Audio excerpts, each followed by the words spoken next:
Olá, pessoal. Eu sou a Ludmila. Eu vou falar dos medicamentos no tratamento para COVID. Regidamumab, Bamlanivimab e Etesivimab.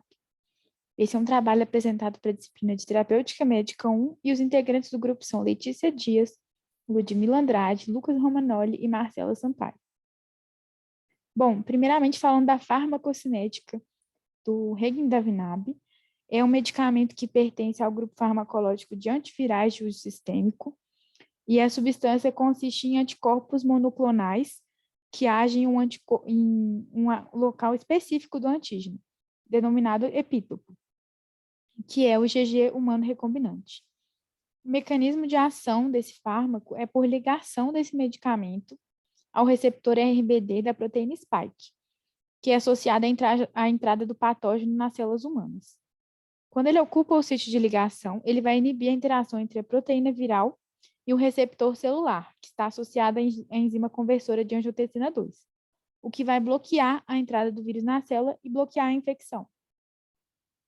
Bom, quanto à farmacocinética, a administração desse medicamento é intravenosa, ou seja, sem absorção, e a sua distribuição analisada foi de 99,7 ml por quilo, o que representou cerca de 22%.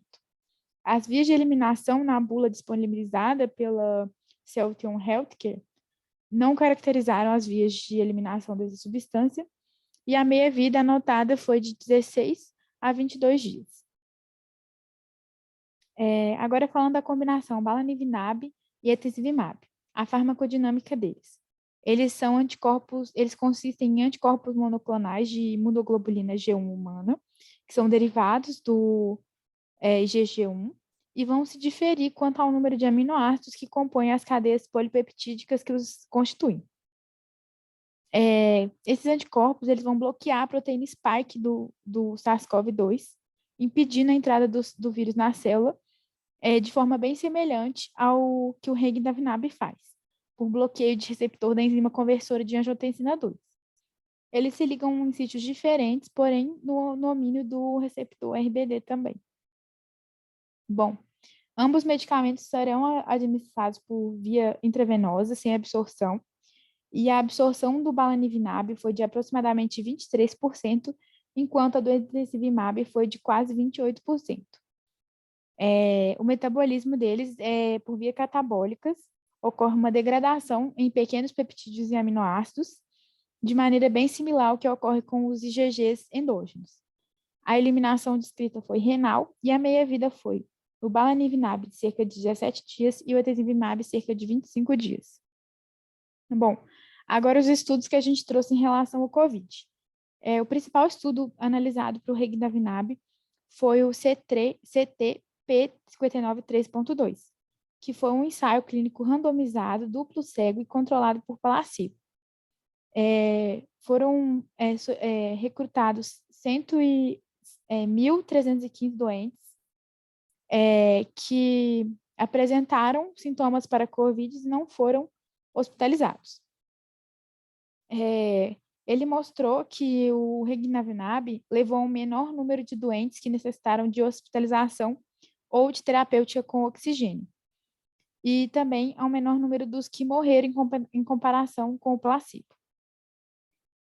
A Anvisa aprovou o uso emergencial desse medicamento em agosto de 2021, mas suspendeu esse ano, em março, até que tenha a comprovação dessa eficácia desse medicamento para as novas variantes.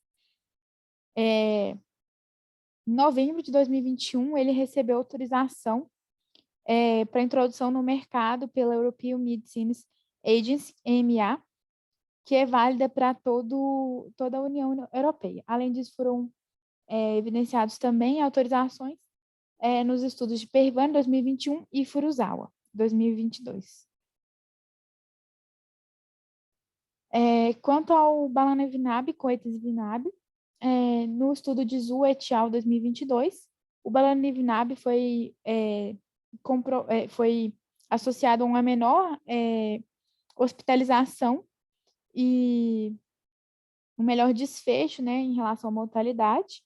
E de acordo com Chiang, 2021, a combinação dos medicamentos teve um melhor desempenho do que diferentes doses do primeiro isoladamente.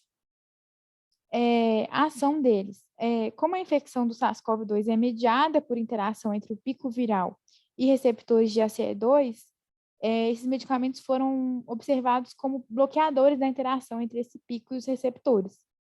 Mas as novas variantes possuem uma proteína spike evoluída, o que afetou na eficácia de bloquear especificamente esse evento.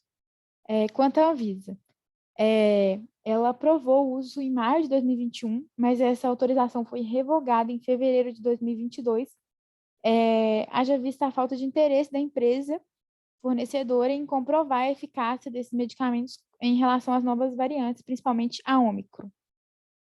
Por isso, a gente gostaria de mencionar que urge uma necessidade de ensaios randomizados bem projetados para determinar a eficácia e a segurança dos medicamentos em casos graves para o COVID. Bom, quanto aos riscos. De maneira geral, a gente pode classificar esses medicamentos como bem tolerados, de baixo risco, porém com uma relevância clínica menor. Em relação ao balanço de riscos e benefícios, provavelmente favorece, porém, existem muitos efeitos que são desconfortáveis, que a gente vai trabalhar mais para frente, que também dificultam o uso desses medicamentos. A certeza das evidências com os estudos, como a gente acabou de ver, foi baixa em relação ao bamlanivimab e etesevimab e moderada em relação ao regidasvimab. E a gente pode concluir que tem uma possível redução de eficácia em relação às novas variantes, que levou às decisões da Anvisa. Bom, agora falando do regidasvimab, os efeitos que vão acontecer adversos.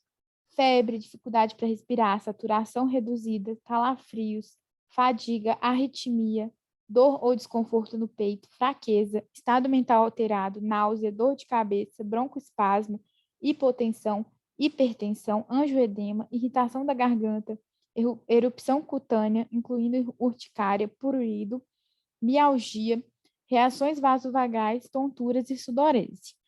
E relacionadas à infusão, nós temos reações de hipersensibilidade graves que levam à anafilaxia.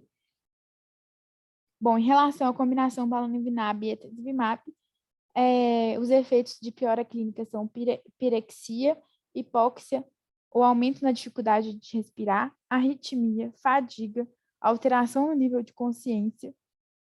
Em relação à infusão, nós temos também efeitos dermatológicos, né, urticária, prurido, rache, inchaço no rosto, desconforto ou dor no peito, e reações de hipersensibilidade que, nas reações mais graves, levaram à anafilaxia. Bom, vale ressaltar, por fim, que é muito importante que não se sabe, na verdade, né, a correlação desses efeitos adversos e dos efeitos na redução da hospitalização e mortalidade por falta de incentivo aos estudos. E por isso a gente ressalta que esses são medicamentos novos e que as pesquisas tenham uma segurança, uma eficácia aceitável. Podem ocorrer esses eventos imprevisíveis ou desconhecidos. Então, o nosso apelo final é para que vocês se cuidem. Muito obrigada pela atenção e voltando aqui rapidinho, essas foram as referências que a gente utilizou.